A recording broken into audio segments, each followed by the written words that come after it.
వచ్చిన ఆహుతులందరికీ మనవి 12:35 చలికిపోయి పంచం వచ్చింది. ఇది సరస్వతి అమ్మవారికి విశేషమైనటువంటి తిథి. ఈ తిథి వసంత పంచమి అని వాడుకగా పిలుస్తారు. ఇటు వసంత పంచమి రోజు సరస్వతి అమ్మవారి పుట్టినరోజుగా భావించి ఈ రోజు ఎవరైతే అక్షరాభ్యాసం చేసుకుంటారో వారి పిల్లలకు అఖండ విద్యాప్రాప్తి కలుగుతుంది అని చెప్పడంలో ఏమాత్రం సందేహం లేదు. కాబట్టి ఇది విశేషమైనటువంటి రోజు.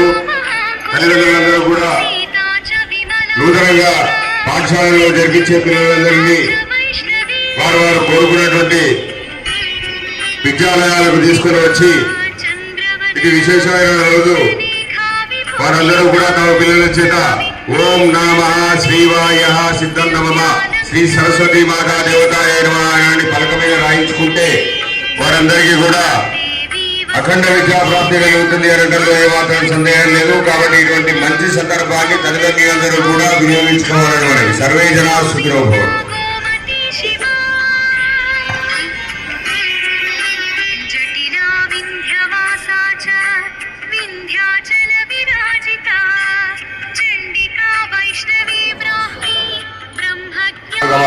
शुक्लपक्षे चवितस्योपरि वसंत पंचमी विशेषतः वासनसुवासनः भानुवासने शुभवासने शोणक्षत्रे शिवयोगे शुभकर्णयोगुणविशेष विशिष्टायां